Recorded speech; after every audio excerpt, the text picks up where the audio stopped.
Yeah. Hello, everybody.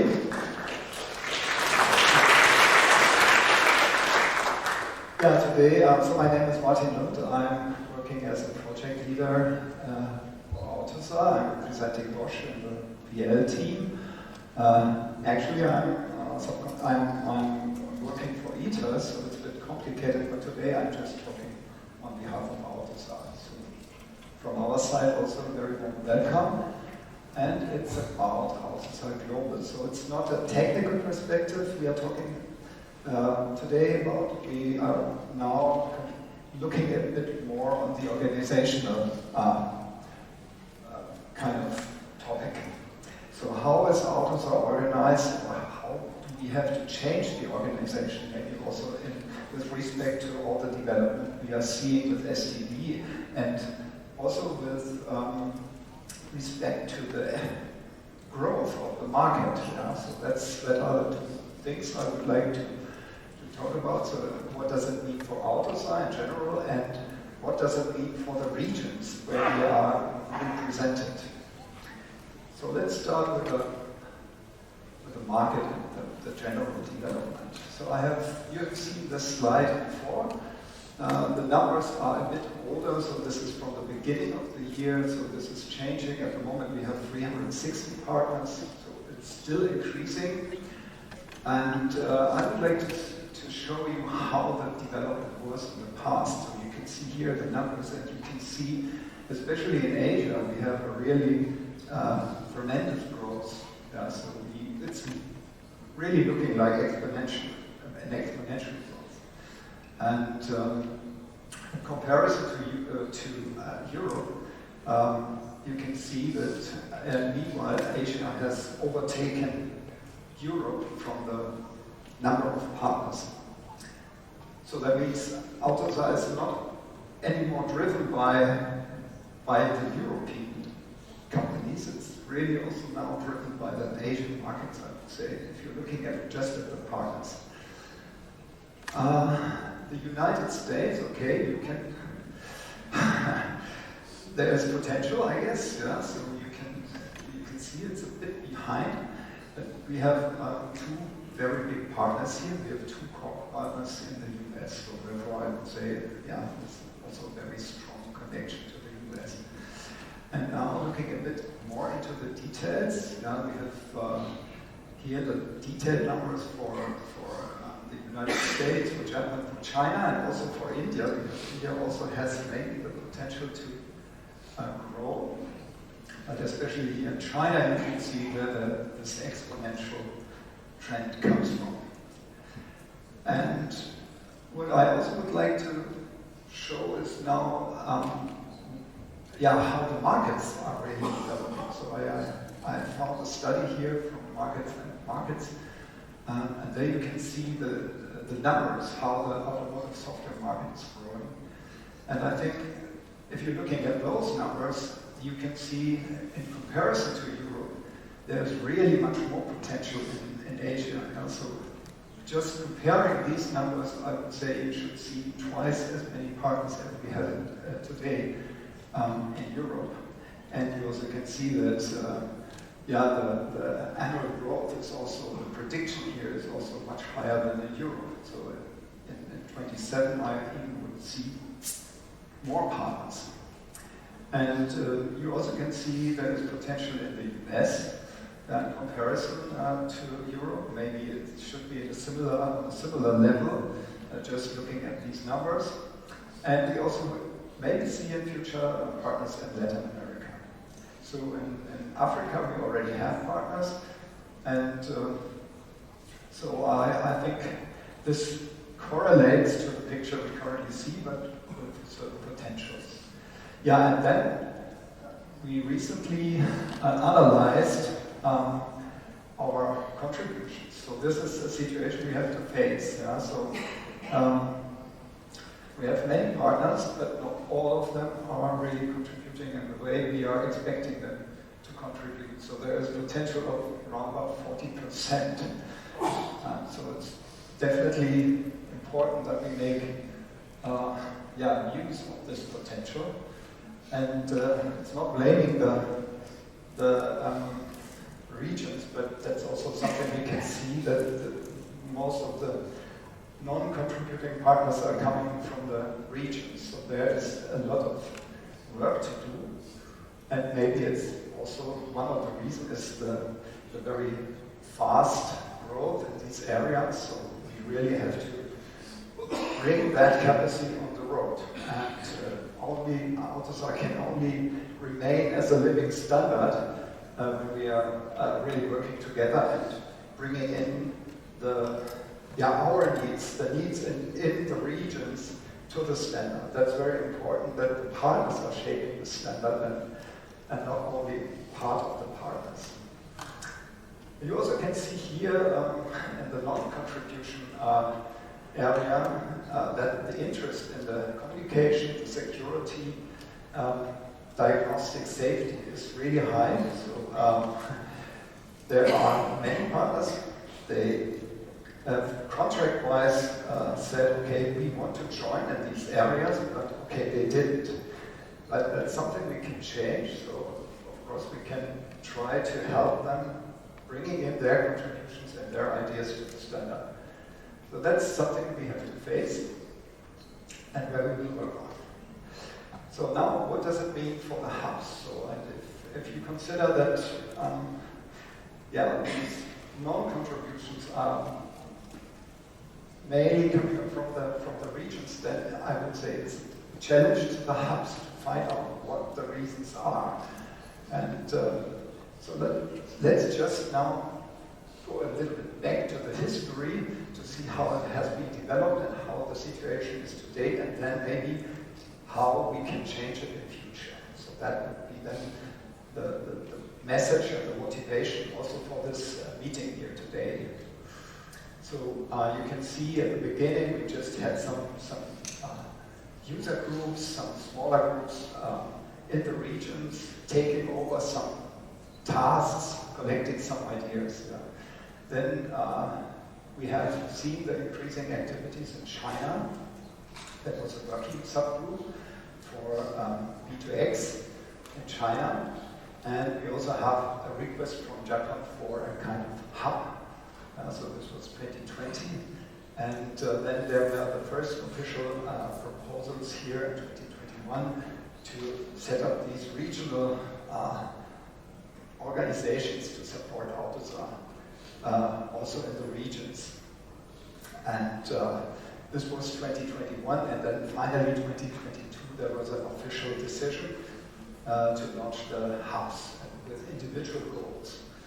And we also saw, okay, there are different problems in the different regions, and these problems need to be solved also in different ways. And you can see that in the next slide with the organization. So that is the organization as it is today. You can also see the responsible persons here. So for US, it's Steve Crum with Monica supporting him. In Japan, it's AUTOSAR. Thank you by the way, for organization and helping us here, really making this conference real. So this is one of the tasks of these hubs to support these activities. And you also can see there the link to JustVia. There is a certain group which is, so to say, building the connection to the JustVia world and to exchange requirements and information. And then, of course, we have the hub of China. JJ is also here, so we will also see a presentation from him later with ECHO supporting him. And you can also see that we always have a user group. A user group is a kind of organization which allows also associate partner to participate. Associate partner do not have this kind of development contract, so they can just exploit the standard, but here they have the possibility to contribute based on already released features in AUTOSAR. So for example,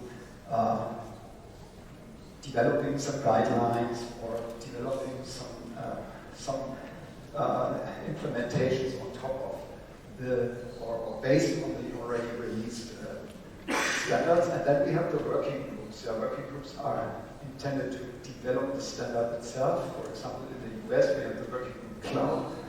They are developing the automotive API meanwhile, and then we have the working group adaptive platform testing, and just in Japan, and the B2X working group, I already mentioned the subgroup in China for B2X. So that is how they are organized today, and they are reporting to the COM team. So their focus currently is more on the, I would say, on the promotion of AUTOSAR, partner management, so organization of conferences, stuff like that. And the question is if this is really the organization which is suitable for the challenges of the vehicle, software-defined vehicle in the future. That's something we should discuss and see. And therefore, I am also asking the hubs to maybe bring back their perspective and their ideas how to improve the situation and make things better. Yeah, so, and we also have, from the AUTOSAR point of view, some challenges to tackle. So thank you for Michael. I have stolen your slide. So you can see it here, the challenges we see as an organization as a whole to tackle for the future. Then proposition of adaptive platform, optimization, AUTOSAR classic platform, API first principle, AUTOSAR XML as an exchange format, AUTOSAR and open source. That are the topics we see from the overall perspective as in the focus, and of course collaboration between the regions. And especially these three, I would say, can be tackled by the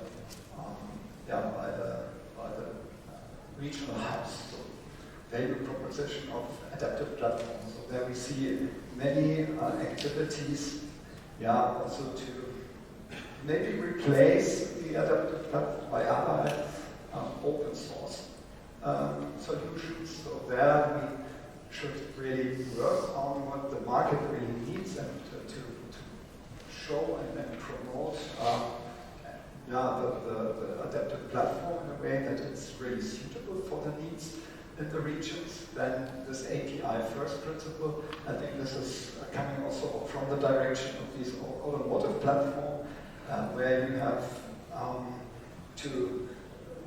where we are specifying the API and not just the protocols, but also the content. So it's a semantic API, so that you really can use it as function calls or reading out signals from the vehicle, as you have seen it in the morning, presented by Eduard. And of course, this is the topic here, collaboration between the regions, collaboration between Europe and the hubs, but also between the regions itself. So that are the challenges we have to we see as a main topics for the regions.